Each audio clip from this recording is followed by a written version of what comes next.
Bismillahirrahmanirrahim. Assalamualaikum warahmatullahi wabarakatuh.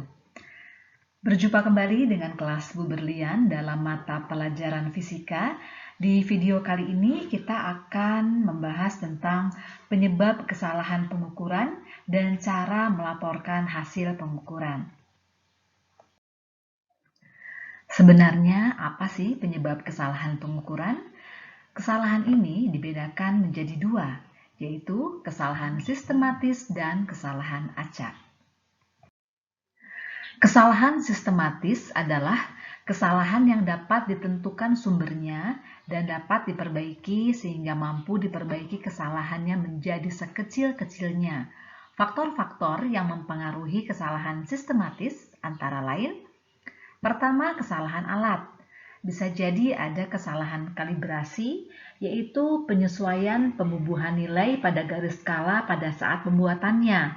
Hal ini mengakibatkan pembacaan terlalu besar atau terlalu kecil sepanjang seluruh skala.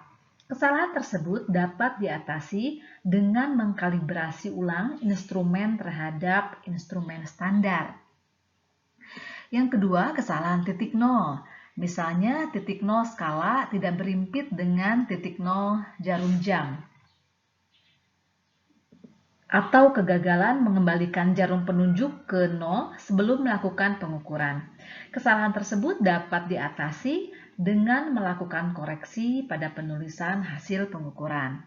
Kemudian bisa jadi juga kesalahan diakibatkan dari perubahan alat ukur. Misalnya alat ukur sudah berubah karena kondisi tua. Misalnya seperti melemahnya pegas yang digunakan atau terjadi gesekan antara jarum dengan bidang skala. Kemudian kesalahan berikutnya bisa terjadi karena kesalahan pengamat, yaitu misalnya kesalahan dalam membaca skala, kemudian kesalahan paralaks, yaitu kesalahan yang disebabkan karena mata pengamat tidak sejajar dengan skala. Kemudian bisa juga diakibatkan dari kesalahan penggunaan alat, misalnya kurang terampil pada alat ukur yang rumit, kemudian kondisi pengamat misalnya kelelahan. Kesalahan pengukuran berikutnya bisa terjadi akibat kesalahan pengukuran acak. Kesalahan acak atau random adalah kesalahan yang terjadi karena adanya fluktuasi-fluktuasi halus yang tidak dapat ditentukan sumbernya, serta sangat sulit diperbaiki kesalahannya. Kesalahan acak tidak dapat dihilangkan, tetapi dapat dikurangi dengan mengambil rata-rata dari semua bacaan hasil pengukuran. Jadi sebaiknya pengukuran ini dilakukan secara berulang. Oke, kesalahan acak penyebabnya bisa jadi gerak Brown molekul udara, atau suhu yang tidak menentu, fluktuasi tegangan listrik, landasan yang bergetar, atau kebisingan atau noise dari alat elektronik. Karena adanya kesalahan-kesalahan dalam pengukuran tadi, maka kita tidak dapat memastikan hasil pengukuran secara tepat. Kemudian bagaimanakah cara kita melaporkan? Maka kita harus melaporkannya dengan format seperti berikut ini. Hasil pengukuran suatu besaran dilaporkan sebagai berikut. X sama dengan X0 plus minus delta X. Apa itu X? X adalah hasil pengukuran, yaitu yang dilaporkan oleh kita. Kemudian X0 adalah hasil pengamatan saat mengukur. Delta X adalah nilai ketidakpastian. Pada format di atas berarti hasil pengukuran yang tepat berada di antara X0 minus delta X sampai dengan X0 plus delta X. Penentuan X0 dan delta X tergantung dari jenis pengukurannya. Apakah pengukuran itu pengukuran tunggal atau pengukuran berulang. Bagaimanakah mencari ketidakpastian pada pengukuran tunggal? Pada pengukuran tunggal, X0 berasal dari hasil pengamatan pada saat mengukur. Sementara nilai delta X berasal dari setengah skala terkecil alat ukurnya. Jadi delta X sama dengan setengah dari skala terkecil. Oke, contoh soal. Seorang siswa mengukur panjang buku dengan penggaris. Dari hasil pengamatannya, panjang buku itu adalah 27,3 cm. Bagaimana seharusnya ia menuliskan hasil pengamatannya? Diketahui di sini skala terkecil penggaris adalah 1 mm. Penyelesaian.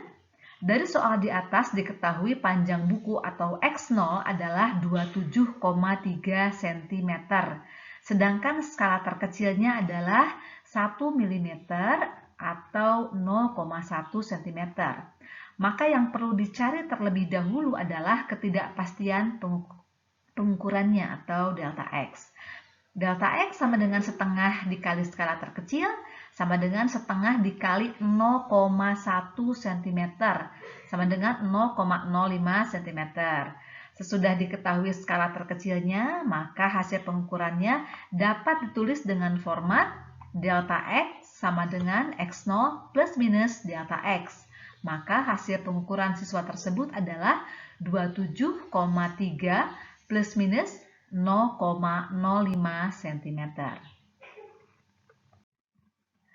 Bagaimanakah kita mengetahui ketidakpastian pada pengukuran berulang? Pada pengukuran berulang harus dicari nilai rata-ratanya terlebih dahulu. Cara mencarinya adalah dengan rumus berikut.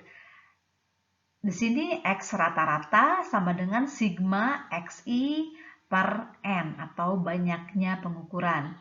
Sedangkan nilai ketidakpastiannya sama dengan simpangan baku dan dihitung menggunakan rumus sebagai berikut. Di sini simpangan baku sama dengan 1 per N, banyaknya pengukuran, dikalikan dengan akar N itu adalah banyaknya pengukuran, sigma XI kuadrat minus, di sini dalam kurung sigma XI dikuadratkan dibagi dengan banyaknya pengukuran dikurangi 1. Untuk lebih memahami mengetahui ketidakpastian dari pengukuran berulang, kita lihat contoh soal berikut ini. Seorang siswa mengukur buku dengan penggaris. Dia mengukur sebanyak 5 kali. Dari hasil pengamatannya, buku itu secara berurutan adalah 27,3 cm, 27,5 cm, 27,2 cm, 27,1 cm, dan 27,4 cm. Bagaimana seharusnya dia menuliskan hasil pengamatannya? Oke, penyelesaiannya. Dari soal di atas diketahui terdapat 5 hasil pengamatan. Maka dapat ditulis dalam tabel sebagai berikut. Kita buat saja tabelnya. Di sini ada 5 kali pengamatan. Kemudian kita masukkan, ini adalah nilai pengukuran yang didapat, ya. XI ini kita masukkan ke sini, kemudian kita jumlahkan seluruhnya, kemudian XI ini dikuadratkan, ya, jadi dikuadratkan di sini, kemudian kita lihat di sini kita jumlahkan. Dari tabel di atas, dari tabel di samping maksudnya diketahui bahwa jumlah pengukurannya ada 5, kemudian sigma XI ini yang ini, ya, 136,5, dan sigma XI kuadrat adalah 3726,55. Oke, panjang rata-rata dapat dicari dengan rumus, ini adalah mencari rumus rata-rata, ya, sigma XI per N. Jadi jumlah nilai pengukurannya di sini 135,5 dibagi dengan banyaknya pengukuran sama dengan 27,3. Kemudian ketidakpastiannya dapat dicari dengan persamaan berikut. Ini adalah simpangan bakunya, ya, atau ketidakpastian dari pengukuran berulang.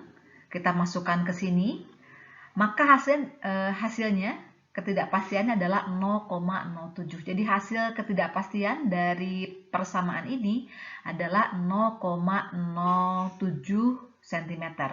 Jadi, hasil pengukuran yang dilakukan siswa tersebut harus ditulis 27,3 cm plus minus 0,07 cm.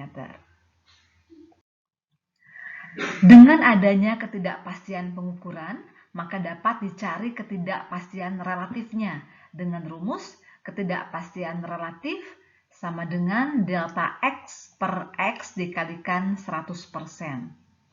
Semakin kecil ketidakpastian relatif suatu pengukuran, maka semakin tepat hasil pengukurannya. Sekian pembahasan kita mengenai penyebab kesalahan pengukuran dan cara melaporkan hasil pengukuran. Semoga bermanfaat. Jika masih ada yang belum difahami, silahkan menuliskan pertanyaan di kolom komentar. Jawaban akan dibahas insya Allah pada pertemuan daring selanjutnya. Setelah menyaksikan video ini, silahkan melihat penugasan di grup kelas masing-masing. Terima kasih, sekian dari Ibu. Wassalamualaikum warahmatullahi wabarakatuh.